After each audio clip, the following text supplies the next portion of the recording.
नमस्कार, मैं डॉक्टर विजय कुमार सिंह। आज से हम एक नई सीरीज शुरू कर रहे हैं रिएक्ट जेएस पे। रिएक्ट एक वेब टेक्नोलॉजी है जिसका यूज़ वेबसाइट्स डेवलप करने के लिए किया जाता है। जावा स्क्रिप्ट के लाइब्रेरी को यूज़ करके रिएक्ट को डेवलप किया गया है और फेसबुक कंपनी ने 2015 में इस रिएक्ट टेक्नोलॉजी को डेवलप किया था।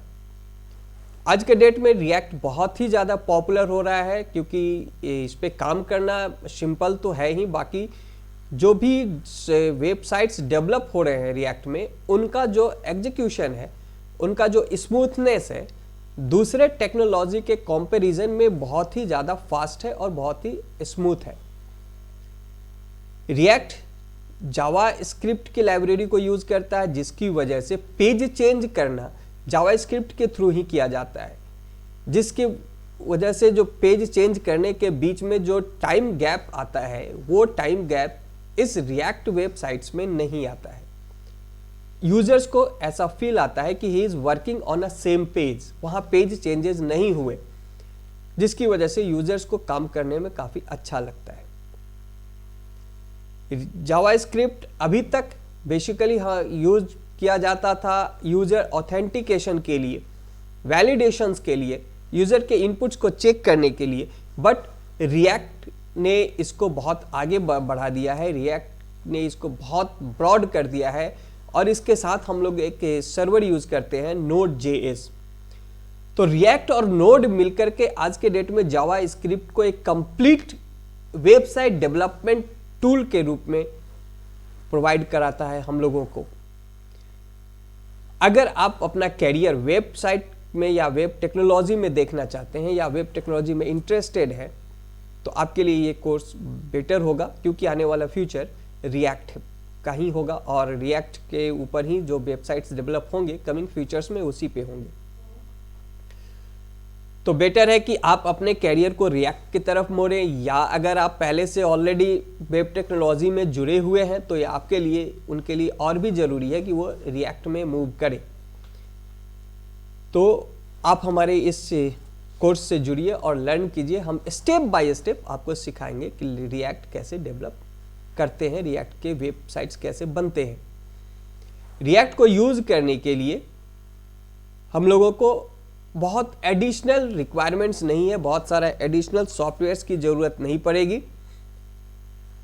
तो अगर आप डेवलपमेंट के फील्ड से जुड़े हुए हैं तो आपके पास VS कोड होगा ही, तो एक एडिटर हमको चाहिए जो कि VS कोड, तो जिनके पास है ठीक है, वरना हम अभी आपको बताएंगे VS कोड को इंस्टॉलेशंस के बारे में और उसको कहाँ से डाउनलोड करेंगे। वैसे ये PPT मैंने अपने कमेंट सेक्शन में दे दिया है, आप इस PPT को डाउनलोड कर सकते हैं, वहाँ पे भी लिंक प्रोवाइडेड है और मैं सारे लिंक आपको कमेंट सेक्शन में भी दे दूंगा, आप वहाँ से इसको डाउनलोड भी कर सकते हैं सारे सॉफ्टवेयर्स को। तो VS कोड हम लोगों को इंस्टॉल करना होगा और कुछ सॉफ्टवेयर्स चाहिए जैसे Node.js, NPM और रिएक्ट डेवलपर टूल। तो ये 3 चीज़ है जो हम लोगों को इंस्टॉल करना होगा और हमारे पास एक ब्राउज़र की ज़रूरत होती है, तो ब्राउज़र हमारे सिस्टम में ऑलरेडी है, तो मैं सजेस्ट करूंगा आप क्रोम ब्राउज़र को यूज़ करें।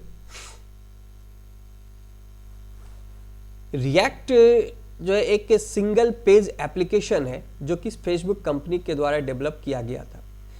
ये कंपोनेंट बेस्ड काम करता है रिएक्ट। यहाँ पे कंपोनेंट बेस्ड मतलब कि हम जो भी काम कर रहे हैं वो कंपोनेंट बेस्ड होगा हमारा सारा काम, और उस हर एक कंपोनेंट को हम डिज़ाइन करके रख लेंगे। जैसे अगर हमारा कोई वेबसाइट होता है, suppose this is a web browser, और इस वेब ब्राउज़र में हम जब किसी वेबसाइट को ओपन करते हैं तो सबसे पहले यहाँ पे आप ऊपर में हेडिंग देखते हैं, दिस इज़ अ नवबार हेडिंग्स, और जहाँ पे कुछ मेनू होते हैं, ये नवबार मेनू होते हैं। तो ये नवबार मेनू जो हो गया ये एक कंपोनेंट हो गया। फिर ये पेज हमारा कई सेक्शन में डिवाइड हो सकता है। ये वेब पेज ये हमारा लेफ्ट मेनू पैनल हो गया और ये हमारा राइट मेनू पैनल हो गया। तो ये लेफ्ट मेनू, राइट मेनू पैनल्स, ये दो कंपोनेंट्स हो गए। और ये हमारा बॉडी है, जो हमारा वेबसाइट है उसका ये बॉडी हो गया, तो ये एक अलग कंपोनेंट हो गया। और ये हमारा फूटर है, ये एक अलग कंपोनेंट हो गया। तो इस तरीके से हम अपने वेबसाइट में कई कंपोनेंट्स को देखते हैं कॉमनली। इतने कंपोनेंट्स, बेसिक कंपोनेंट्स हमारे वेबसाइट्स में ऑलमोस्ट सारे वेबसाइट्स में होते ही हैं।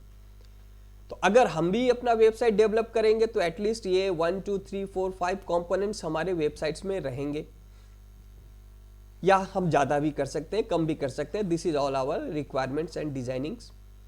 तो जितने भी कंपोनेंट्स हम यहाँ पे यूज करते हैं, ये सब एक अलग सेपरेट कंपोनेंट्स के रूप में यूज किया जा सकता है, जिससे हम लोगों को फायदा ये होगा, अगर हम ये काम रिएक्ट में कर रहे हैं तो हम कंपोनेंट्स अलग अलग बना के रख लेंगे। जैसे एक कंपोनेंट हम ये बना के रख ले लेफ्ट हेडर का, एक कंपोनेंट लेफ्ट का, एक राइट का, एक फुटर का, एक बॉडी का।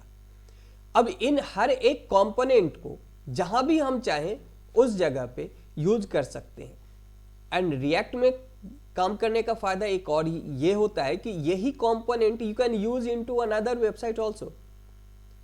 तो आप यहाँ कंपोनेंट्स, एक पूरे वेबसाइट को डिजाइन नहीं कर रहे हैं, आप एक वेबसाइट के डिफरेंट कंपोनेंट्स को डिजाइन कर रहे हैं और उन कंपोनेंट्स को जहां चाहें वहां आप यूज कर सकते हैं। तो बेनिफिट हमको ये मिल रहा है कि we develop our page in component wise and we can use those components where we need. हम अपने किसी दूसरे प्रोजेक्ट के अंदर भी इस कंपोनेंट्स को वहां यूज कर सकते हैं। तो यूजर डेवलपर के लिए बेनिफिट्स ये है कि वो कंपोनेंट बेस्ड काम कर रहा है और वो कंपोनेंट्स को जहां चाहे वहां यूज कर सकता है।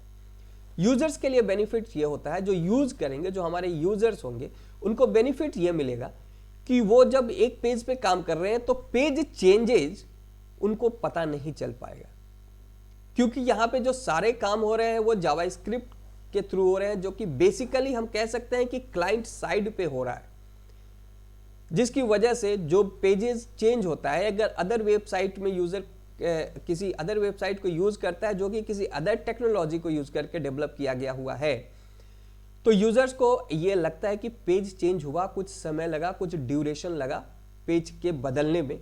वो ड्यूरेशन यहाँ यूजर को फील नहीं आएगा, क्योंकि ये सब कुछ वन पेज कंपोनेंट के रूप में यूजर के सामने प्रेजेंट होगा। तो यूजर को फील ये आता है कि he is working on the same page, there are no changes in the page, that's why उसको इस पे काम करने में अच्छा लगेगा। तो ये हमारा जो रिएक्ट है, ये हमको ये सबसे बड़ा बेनिफिट्स यही देता है कि हम कंपोनेंट्स को यूज करते हैं जो यूजेबल है। यूजर के लिए बेनिफिट्स होता है कि उसको वन पेज सब कुछ मिलता है, टाइम जो गैप है पेज के बीच में वो टाइम बचता है। ये फ्लेक्सिबल है, जो कि जावास्क्रिप्ट की लाइब्रेरी को यूज करता है, और इसीलिए इसको हम यूआईज जो हमारा है इसको हम कहते हैं component based. Components should also accept the parameters, और उसको हम कहते हैं प्रॉप्स। तो प्रॉप्स का यूज यहाँ पे हम लोग करेंगे कंपोनेंट्स में पैरामीटर पास करने के लिए। तो ये हमारा एक एडिशनल बेनिफिट मिल रहा है कि we can also pass the parameters in our components. So these are benefits of React course. तो this is a basic introductory. Next video में हम आपको बताते हैं इंस्टॉलेशंस के बारे में, हम लोगों को कौन कौन से इंस्टॉलेशंस करने हैं, जैसा भी मैंने आपको बताया VS कोड और ये हमारे सॉफ्टवेयर। तो नेक्स्ट वीडियो में हम इसके इंस्टॉलेशंस को बताएंगे। आप हमारे इस कोर्स से जुड़े रहिए। RESIT research and education centre for information technology की तरफ से आपको एक सर्टिफिकेशन भी मिल सकता है। आप resit.online के वेबसाइट पे जा कर के इसके असाइनमेंट्स को कर सकते हैं। वैसे असाइनमेंट मेरे यूट्यूब चैनल लालमनी एजुकेटर पे भी आपको कमेंट सेक्शन में मिलेंगे, वहाँ से आप असाइनमेंट्स भी कर सकते हैं। और रेसिट के वेबसाइट पे receipt.online वेबसाइट, उसका लिंक प्रोवाइडेड है कमेंट सेक्शन में, आप उस पर जा करके अगर आप चाहते हैं तो यहाँ पे एक टेस्ट है, उस टेस्ट को दे सकते हैं। और टेस्ट कंप्लीशन के बाद, सक्सेसफुल कंप्लीशन के बाद आपको एक सर्टिफिकेट प्रोवाइड होगी रेसिट के तरफ से, and RESIT will also assist you for the job placement. Thank you.